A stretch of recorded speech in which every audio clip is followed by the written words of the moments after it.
اللہ تعالیٰ نے جب موسیٰ علیہ السلام کے ذریعے تورات عطا کی تو بنی اسرائیل کو پڑھ کے سنائی، اس میں احکامات سخت تھے۔ کہنے لگے موسیٰ یہ اللہ کی کتاب ہے یا کس کی تو بھی لے کر آیا، ہمارے کو یقین نہیں آ رہا۔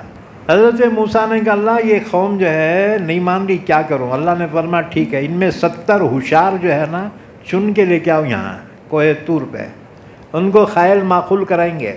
آپ 70 آدمی لے کے گئے، اللہ نے ان سے کلام فرمایا۔ حضرت موسیٰ نے بعد میں کہا کیوں سنے گی نہیں اللہ کیا فرما رہا تھا؟ کہنے کہ موسیٰ اللہ جو بول رہا تھا کہ دوسرا بول رہا تھا، ہمارے کو یقین نہیں آ رہا جب تک کہ اللہ کو ہمارے سامنے لا کر نہ بتا دے۔ اب یہ بڑی گستاخی تھی، کیونکہ دنیا میں آنکھوں میں اتنی طاقت نہیں ہے کہ اللہ کو دیکھ سکے۔ یہ گستاخی تھی، اللہ نے فوراً ایک بجلی کی چمک جو ان پہ ڈالی ہے، پورے مر گئے، 70 لاشیں بکھر گئی۔ حضرت موسیٰ ان کے سرانے کو بیٹھ کے رات بھر روتے رہے، اللہ معاف کر دے، اللہ میں اپنی ذمہ داری پہ لایا تھا، اگر اکیلا گیا نا قوم میرے کو مار دیتی، قوم کہیں گی موسیٰ تو دھوکے سے ہمارے آدمیوں کو مروا دیا۔ اللہ نے ان کی دعا قبول کی، دوبارہ زندہ کر دیا۔ آپ موسیٰ ان کو لے کر آئے، قوم سے کہا پوچھو تمہارے ذمہ داروں کو ہے نہیں اللہ کی کتاب؟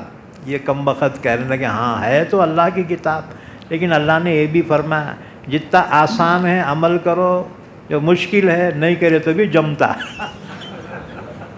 آپ بیمانی کر دی نا کم بختوں نے، اللہ نے فرشتوں کو حکم دیا ان کے بازو جو پہاڑ ہے نا وہ پہاڑ ان کے سر پہ لاؤ بیٹوں کے، نہیں مانے نا پہاڑ ڈال دے نا پچک کے مر جانا بیٹے۔ آپ فرشتے پہاڑ اٹھا کے لایا، تم بولیں گے پہاڑ کیسا ہے؟ ہنومان اٹھا کے لایا پہاڑ۔ تو فرشتوں کو کیا مشکل ہے جی، پہاڑ اٹھا کے لایا۔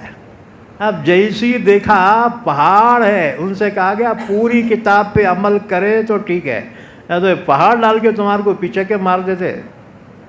ایک دم سجدے میں گرے، اور سجدہ ون سائڈ کیا، ایسا یوں دیکھ رہے تھے، اور کہنے لگے سمعنا، ہم نے سن لیا مان لیے۔